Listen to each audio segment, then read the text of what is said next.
তো নমস্কার বন্ধুরা, ওয়েলকাম টু ইউনিক স্পোর্টস। আবারও একটা নতুন ভিডিও নিয়ে চলে এসেছি। তো বন্ধুরা, আজকের এই ভিডিওতে তোমাদের সাথে কলকাতার পরবর্তী ম্যাচ অর্থাৎ গুজরাট ম্যাচে কোন টিম কতটা এগিয়ে রয়েছে এবং কোন টিম এখন সবচেয়ে বেশি টক্কর দিতে পারবে বা কোন টিম এখন এই মুহূর্তে একে অপরকে ডমিনেন্ট বেশি করতে পারবে, তাছাড়াও হেড টু হেডে কোন টিম আগে থেকে এগিয়ে রয়েছে সেগুলো নিয়েই আজকের এই ভিডিওতে আলোচনা করব।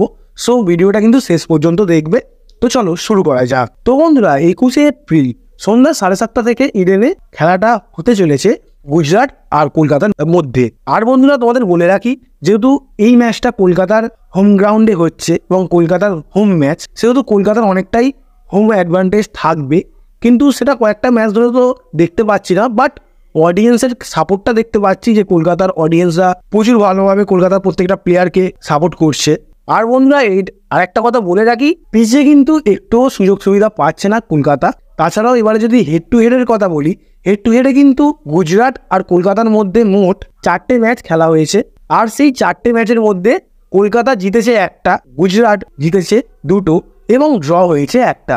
সো বুঝতে পারছো যে এই স্ট্যাট থেকে কিন্তু কিছু বোঝা যাবে না যে কোন টিমকে ডমিনেন্ট করতে পারে। 2024-এ গুজরাটের সাথে কলকাতার একটা খেলা ছিল, কিন্তু বৃষ্টির কারণে সেই খেলাটাও হলো না।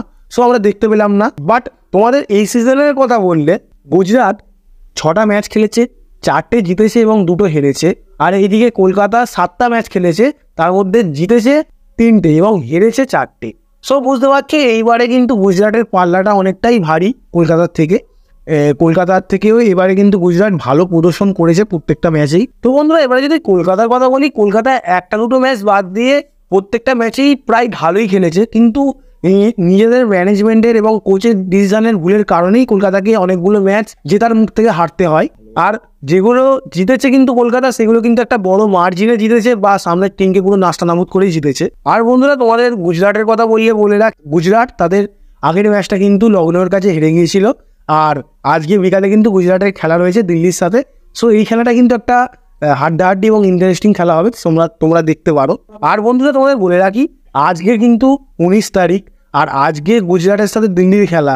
তো গুজরাটের কতটা সমস্যা হবে তোমরা ভেবে দেখো যে 21 তারিখ মানে সোমবার কিন্তু গুজরাটকে আবার কলকাতার বিপক্ষে খেলতে হবে ইডেনে এসে। সো গুজরাটকে আবার জার্নি করে ইডেনে আসতে হবে, মানে কলকাতায় আসতে হবে। তারা প্র্যাকটিসেরও সুযোগ পাবে না, ডাইরেক্ট ম্যাচ খেলবে। সো ম্যাচটাতে কিন্তু গুজরাটের একটা ডিসঅ্যাডভান্টেজ তো থাকবেই। আর বন্ধুরা, কলকাতার এই দিকে কিন্তু একটুখানি অ্যাডভান্টেজ রয়েছে, বা জিতবে কি হারবে সেটা বলতে পারছি না, বাট কলকাতার হোম সাপোর্টের কারণে জেতার সম্ভাবনাটাই অনেকটা বেশি থাকবে। আর বন্ধুরা, তোমাদের বলে রাখি, এই গুজরাটের সাথে ম্যাচে কলকাতার দর্শক এবং কলকাতার ম্যানেজমেন্টের পুরোপুরি কিন্তু নজর থাকবে কলকাতার ব্যাটিং লাইন আপের দিকে, কারণ কলকাতার বোলিং লাইন আপের পারফরমেন্স দুর্দান্ত প্রত্যেকটা ম্যাচে, বাট ব্যাটিং লাইন আপটা কিন্তু কোল্যাপস করছে প্রত্যেকটা ম্যাচেই। সো আশা করা যায় যে গুজরাটের বিরুদ্ধে ম্যাচটা থেকেই কলকাতার একটা ব্যাটিং লাইন আপের শুভ আরম্ভ হবে। সো তোমাদের কি মনে হয় তা তোমরা কমেন্টে জানাতে পারো।